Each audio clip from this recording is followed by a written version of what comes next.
Now, I invite Dr. Johnston to the podium to introduce our speaker.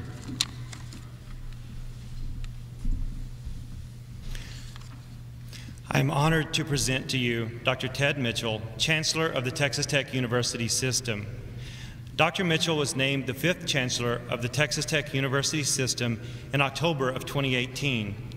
As Chancellor, Dr. Mitchell is the CEO of a $2.5 billion 5-university higher education enterprise consisting of Texas Tech University, Texas Tech University Health Sciences Center, Angelo State University, Texas Tech University Health Sciences Center, El Paso, and Midwestern State University. Collectively, the Texas Tech University system enrolls more than 63,000 students, has an endowment valued at $1.7 billion, and operates at 24 academic locations in 21 cities across Texas and internationally. Dr. Mitchell first joined the Texas Tech University system family in May of 2010 when he became the 8th president of Texas Tech University Health Sciences Center. Prior to that time, Dr. Mitchell served as president and CEO of the Cooper Clinic in Dallas, an internationally recognized center of excellence in preventative and sports medicine. A Longview native, Dr. Mitchell earned his bachelor's degree from Stephen F. Austin State University and his medical degree from the University of Texas Medical Branch. He served as a captain in the U.S. Army Reserve's Medical Corps for 12 years after medical school. Dr. Mitchell's research interest is focused on the effects of activity and lifestyle on health. He has authored or co-authored dozens of scientific papers, abstracts, and book chapters, and co-authored 3 books in collaboration with other health experts. In 2002, he was appointed by President George W. Bush to the President's Council for Physical Fitness and Sports and served until 2009. He and his wife Janet, also a physician, have 3 children and welcomed their first grandchild in 2020. Please join me in welcoming Chancellor Mitchell to the podium.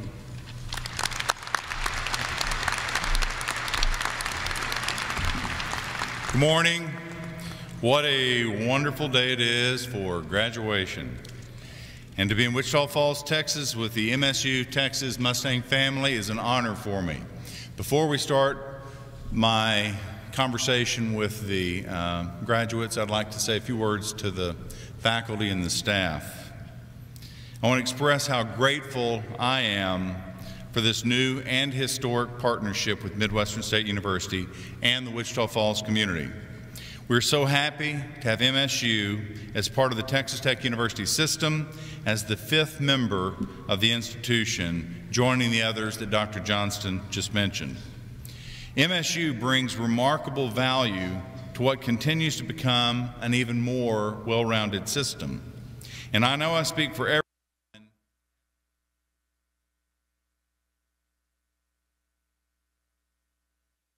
Part of our family. The values we share and the similarities in our cultures will allow us to continue our work in advancing higher education, healthcare, research, and community outreach.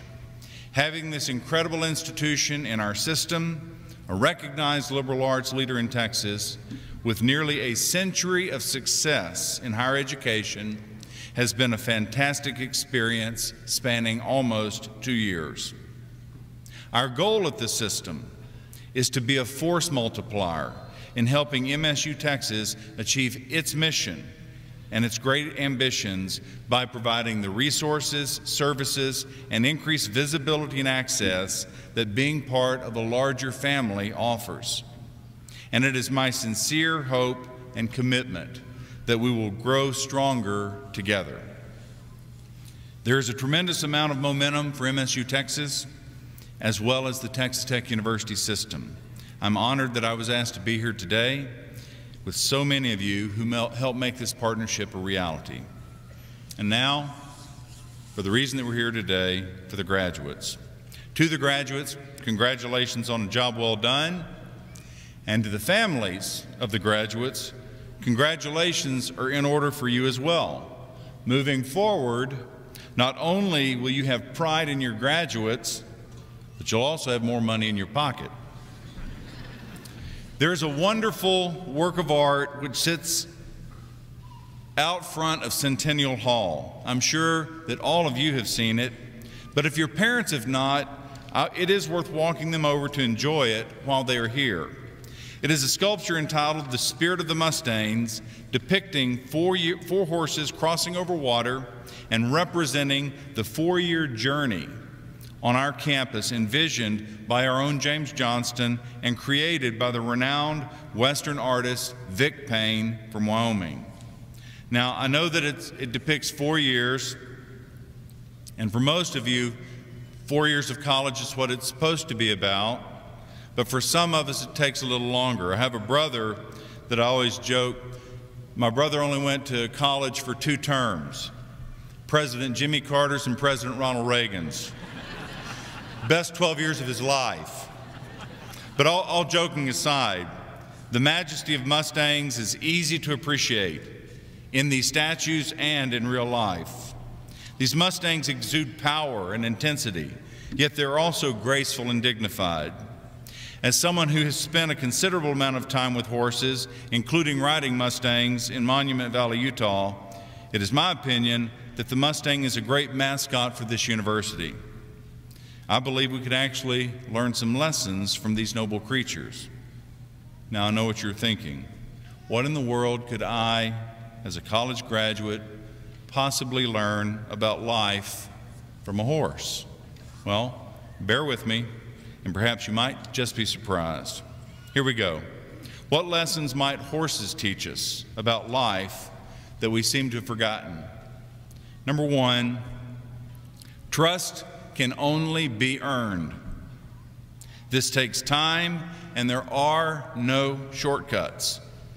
Those who work with horses know how to build trust between 2 sentient beings by respecting each other's boundaries in order to create a productive environment, finding ways to work together to accomplish small tasks before attempting larger, more complicated tasks, giving positive feedback often, and providing correction only when necessary, but never in anger. In the world that you are about to enter, far too many folks demand that others praise their feelings, yet they do nothing to earn the trust of those around them. They require others to respect their boundaries when expressing opinions, yet these same folks have no boundaries when criticizing the opinions of those with whom they disagree. That, my friends, is not trust. It's bullying. And it will destroy your ability to build the bonds of trust with someone else. But when you do build that trust, tremendous things can happen. A better sense of security and confidence is established for working together. A new level of credibility and respect is realized, and clearer, more honest understanding of intentions can be found. The second thing that you can learn from horses is humility.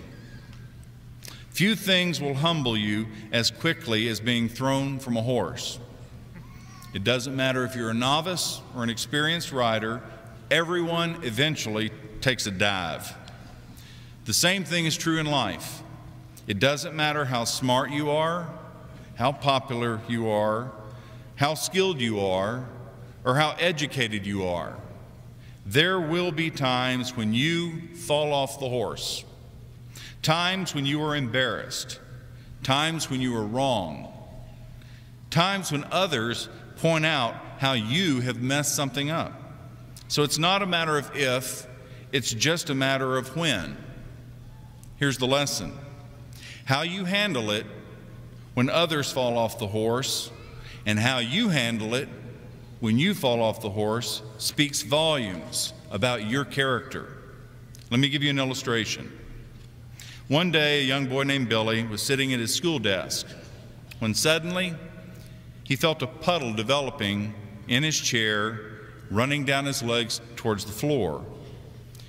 Now, this young boy had never wet his pants, so for him this was definitely falling off the horse. And it was happening in front of his entire class. He was mortified that his classmates would see this. He put his head down and he said, "Dear God, I need help. As soon as everyone notices, I will be humiliated. Please, please help me." As he looked up from his prayer, he saw his teacher coming his way with a concerned look on her face. He knows at this point that she knows. However, before the teacher can get to his desk, one of his classmates, Mary, hustles toward him carrying a fishbowl filled with water which she had just grabbed off a nearby counter. As Mary reaches his desk, she trips, tossing the entire content of the fishbowl directly in his lap. Billy pretends to be shocked, but secretly he is relieved beyond measure, and he whispers, "Thank you, God." Now, instead of ridicule, he becomes the object of everybody's sympathy. The teacher hustles him to the gymnasium to get a pair of shorts while his pants dry, and the other students stay in the classroom and use paper towels to clean up the water from the floor. Of course, there's now someone else to target for ridicule: Mary. The other kids are laughing and calling her a klutz, and they won't even allow her to help clean up the mess. At the end of the day, all the kids are outside waiting for the bus. Billy sees Mary, walks over to her and whispers, "I know that you did that today on purpose. Thank you for helping me." Mary whispered back, "It's okay. I wet my pants once too." At some point, everybody falls off the horse. Be humble. Be kind. Third lesson: responsibility makes you a better person. Whether it's mucking stalls, grooming, tacking, training, or riding them, those who work with horses learn that hard work will always beat talent when talent doesn't work hard. Now let me repeat that. Hard work will always beat talent when talent doesn't work hard. This is one of the most important lessons to remember in life. Talent will only take you so far. The day I left for medical school, my father, who was a physician, walked me to the car and gave me what turned out to be one of the most important pieces of advice I have ever received.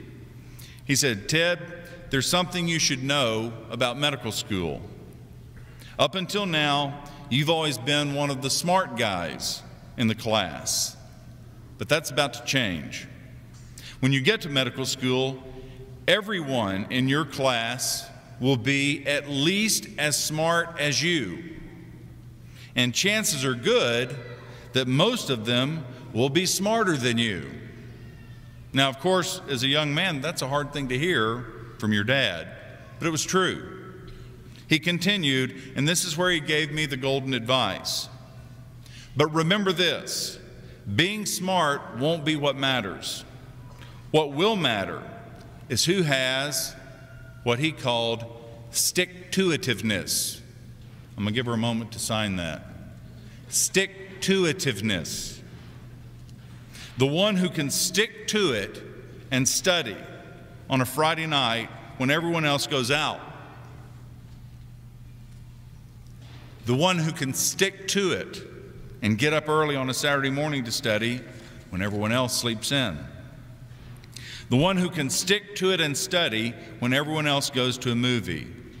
Remember, Ted, this is your life, which means it is your responsibility to develop stick-to-itiveness. Therein lies the lesson, graduates. If riding a horse is easy, everyone would do it. If becoming a leader was easy, everybody would be one. It's up to you to develop stick-to-itiveness. The world doesn't owe you anything. You are responsible for your own successes and your own failures. Stick-to-itiveness. You must be willing to work when others won't work. If your employer expects you to be to work by 8 a.m., be there by 7:45. If they expect you to stay until 5, stay beyond that until the work is done. For those of you who are listening and willing to do this, there is a word that others will eventually be calling you. That word is boss. Before I close, there's something I would like for each of you to do. Let's all take an individual selfie. Everybody have their cameras? Take your cameras out if you have them and hold them up and take a selfie of yourself with your cap and gown there, just sitting down. All right, everybody take your phones out. Make sure you look good because I want you to keep this picture. All right, take your selfie. 1, 2, 3. Take your selfie. Everybody got it? Perfect. That's super, because from now on, every time that you want to meet the person responsible for your successes, for your failures, for your choices, for your words, for your actions, and for your life, you need to look no further than that photo. So there you have it, graduates.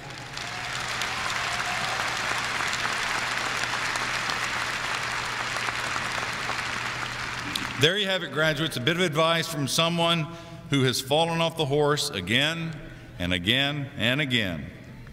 Trust can only be earned. Humility and kindness are your secret weapons for happiness.